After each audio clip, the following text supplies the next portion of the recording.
because one of the things I always tell our coaching clients, I run a coaching program for loan officers, is that nobody is smarter than the checklist, Yeah. right? Been doing this for 25 years, funded over $1 billion in loans, I've coached 1,000 loan officers over the last 9 years, and still to this day, when I get a new contract or a new file under contract, we call it in California in escrow.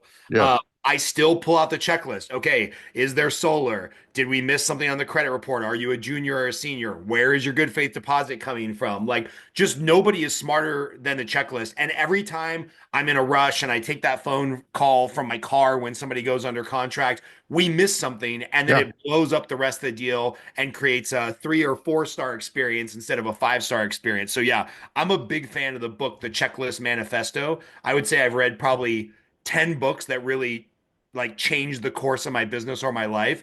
And the Checklist Manifesto is one that's a must read for anybody who actually treats their business like a business. What's interesting, one of my favorite coaching isms or maxims or quotes is from my friend Hal Elrod, who wrote the book The Miracle Morning.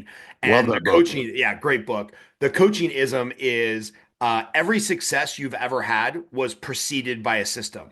So I Guaranteed. don't I don't care what that success was. Like if you want to lose weight, okay, you probably just didn't say like, all right, well, I'm gonna eat healthier. It's like, no, I go to the grocery store on Sunday, I meal prep, I have healthy meals available. When I travel, like my personal trainer is trying to get me to do this. Every time I travel, just have an ice chest because I drive back and forth from LA to Las Vegas. It feels like once a week.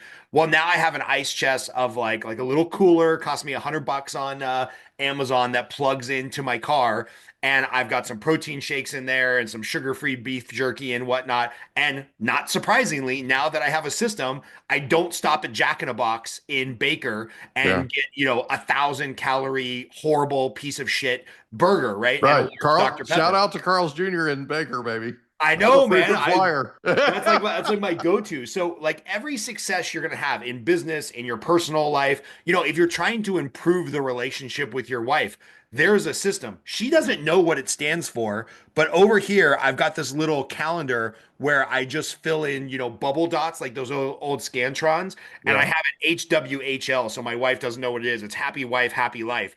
And every day every day I'm trying to do something that I would have normally pawned off on her, right? So Yeah. it's like I'm eating my lunch, I'm in there. Oh, you know what? Let me change the laundry. Let me make the bed. Let me like police up something in my kid's room that would have maybe fallen to my wife. But it's like that's a system. Saying I love you, having date night on the calendar, It's all the those little tiny things. things, baby. It's the It's little the things, tiny man. things. It really is.